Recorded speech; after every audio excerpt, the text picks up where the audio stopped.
Working with Lance Armstrong, how Yeah. was that journey? When did you start up with him? Was it after already a couple of his Tour de France's, or already, or is that the beginning when you started working with him? I started working with Lance after he had recovered from cancer, and I was involved in the preparation for his first tour, and I did all 7 of Lance's tours victories with him, Yeah. boots on the ground at the tour itself, and Oh, you that's what did, my huh? work was based on. Yeah, 100%. My job was to develop the mental and physical recovery processes and procedures for not only Lance but the teams that Lance was part of. That's was my job, and it was interesting because I was part athlete because I was an Olympian, and Yeah. so I was also part scientist because I knew the science of it. So I had this very rarefied space where I wasn't quite, well, I was both executive and administration, Yeah. but simultaneously I was like a writer because I knew the experience. So I was this kind of glue that was able to hold all those parts simultaneously together.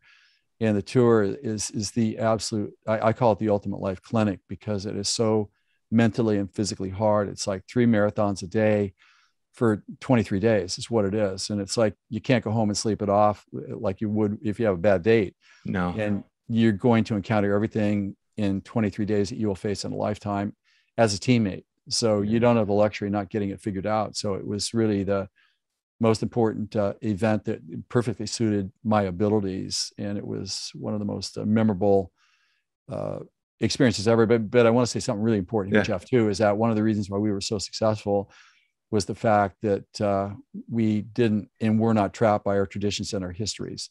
You Yeah. know, there was a horizontal management. It wasn't vertical management.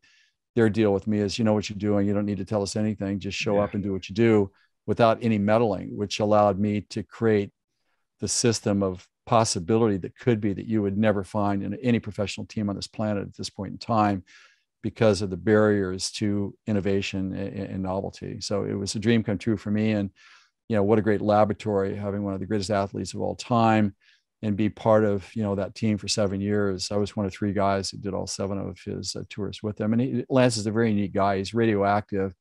And you know, people that kind of either look him at as a deity or a demon or a devil because of some of the challenges that he faced. And there's a really important fact that I'd like to share here, if I could, is that Yeah. you know, with Lance's drug use and his admission of that, I mean, obviously that was something I don't know, didn't know anything about, but to just say that it's a very important life lesson because you know, people thought that he was either a demon or a devil, and I never thought he was either. I just looked at him as being humans.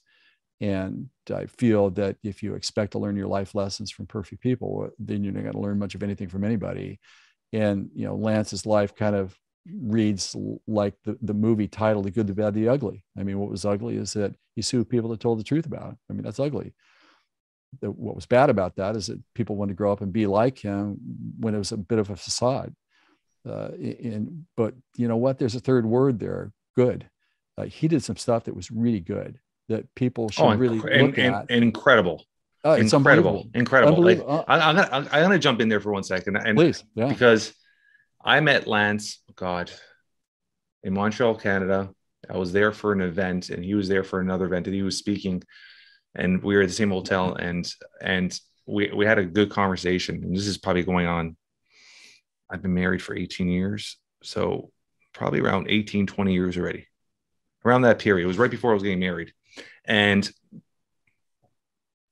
I grew up watching the Tour de France. My dad Oh, was a that's awesome. huge fan. So every time there's a Tour de France, Yeah. me and my dad just passed away 12 weeks ago. And Oh, it's so been, sorry. yeah, he was, I always say, Jeff, I'm the 44-year-old that would call my dad 3 times a day. I would call my dad and say Beautiful. goodnight every night. He was my best friend. Oh, So it's been a beautiful. rough last 12 weeks. But my dad, growing up, Tour de France was something in our household. We'd all sit down and watch together. My dad was a huge, huge fan of that because I remember my dad always saying, like, there's nothing more physically and mentally enduring Yeah. in the sports world than the Tour de France. And he always says, and people, True. he goes, people look at this as cycling. It's the mental, physical aspect of it combined. There's nothing that even comes close to it. It's true. And so I grew up watching the Tour de France. So I saw those all. I actually have a Tour de France in my office in my house, a yellow Tour de France, Got the U.S. Postal jersey? Service. No, I got the hat signed by Lance. He actually signed it for me, and I have Cool. it in my thing. So it's when I sat there and I saw everything happening to Lance, he did some dumb stuff, like you said, with going after people, but I think he was put in a corner where he had so much pressure on him that he had to defend himself, and he didn't know any better at that moment almost. But I mean, people don't understand how much he's done for cancer research, how much he's done to help people, how he elevated himself in a sport where, I mean, this is a different talk for a different day, that to me, everybody was on the same playing field. They were. He was the best of the best. So if everybody was clean, he would still be the best. That's exactly right. He was He is probably, it's sad to say, he should be going down as probably one of the greatest athletes, period. No question. And people tame him for something that everybody was on the same playing field. That's exactly right. And it bothers me. Something like that. I wasn't even going to go into this conversation today, but that it pisses me off that I see that, because I think he's done amazing things. I think he should be crowned as a hero and crowned for all the research and how many millions of those yellow bands people were, like, the stuff he's done. The stuff he's done is incredible. And then everybody, almost to feel like everybody turned their back on him. And it just drives me crazy when I see that. Well, I completely agree with you. I actually remember the day that the yellow bands got distributed onto the bus for the very first time. Yeah. I was there that moment when they passed them out for the very first time. So, again, to really say that the acts of charity, Lance is an anonymous sort of guy. I've been with him where he actually asked somebody, would you like me to talk with your uncle who's got cancer? He will actually call the guy up on the spot and talk with him. That's the type of guy that he is. I've seen him give Rolex watches to people. You win a lot of money for being at the tour, but Lance doesn't go home with the winning money. That gets left for the team. So again, there's another side of this I think is really important, is that Lance's ethic to honor the team and to honor the fans and to honor the the sponsors of the team itself, it was unparalleled. And the thing that's so interesting about Lance is that the cancer transformed him as well in a variety of different ways. And I know one of the reasons why Lance was unbeatable is that most people fear pain, and they kind of barter with pain. Like, I'll endure a certain amount of pain if I get the guarantee of something in return to myself. And Lance never looked at that, because literally his cancer diagnosis was a death sentence. If you look at what it was, 15 golf ball sized tumors on your lungs, you got cancer in your head, you got it in your abdomen, your testicles got to come off. It's the size of a lemon. And when I would be, working with him at the tour, when I worked on him and stuff, I would actually have my hand on top of his head, where they opened up his skull to go in and suck the cancer out. And you could see the zipper where they took the testicle off. You could see where they put the intubation chemo tube in his chest when I was working with him. It was like just surreal. And what made Lance unbeatable was the fact that people avoid pain, but to Lance, pain was a reminder that he was still alive. He knew that. So that was part of how we looked at this. And Lance didn't conquer the cancer. He knows that.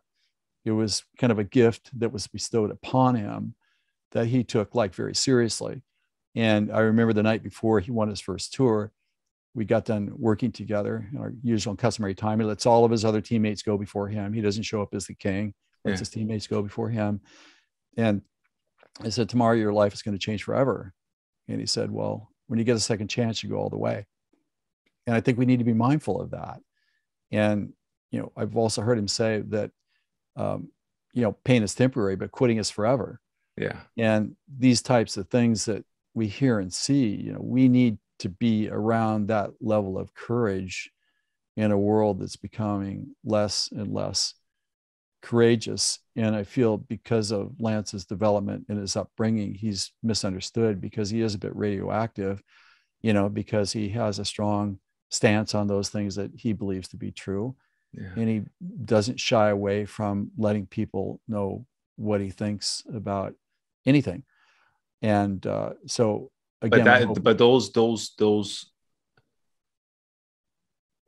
aspects of him are essentially what made him a champ. There's no question about it. At one training session in Europe when we were at, they had a 10-mile climb at the end of a 140-mile ride, and it was freezing, and there were snow drifts that were 10 feet high on either side of the road. So, they got to the top of the climb, and all the other riders, they took off all their clothes and stuff. They got into warm clothes. They got inside the vehicles, and they were sipping warm tea. Lance turned around, zipped up his jacket, coasted down to the bottom, rode up a second time by himself. Just a different sort of guy.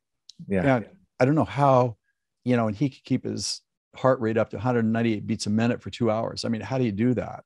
Yeah. And so you have that, and you have a guy that faced death and really honors life, and he judges his aliveness by pain. I mean, that's just an indicator that we're experiencing life as it really is. And I don't know how you're going to beat something that has that level of tenacity. So I appreciate deeply the opportunity to share with you a perspective from myself. And, he would always be first guy at breakfast. He would be the last guy to leave.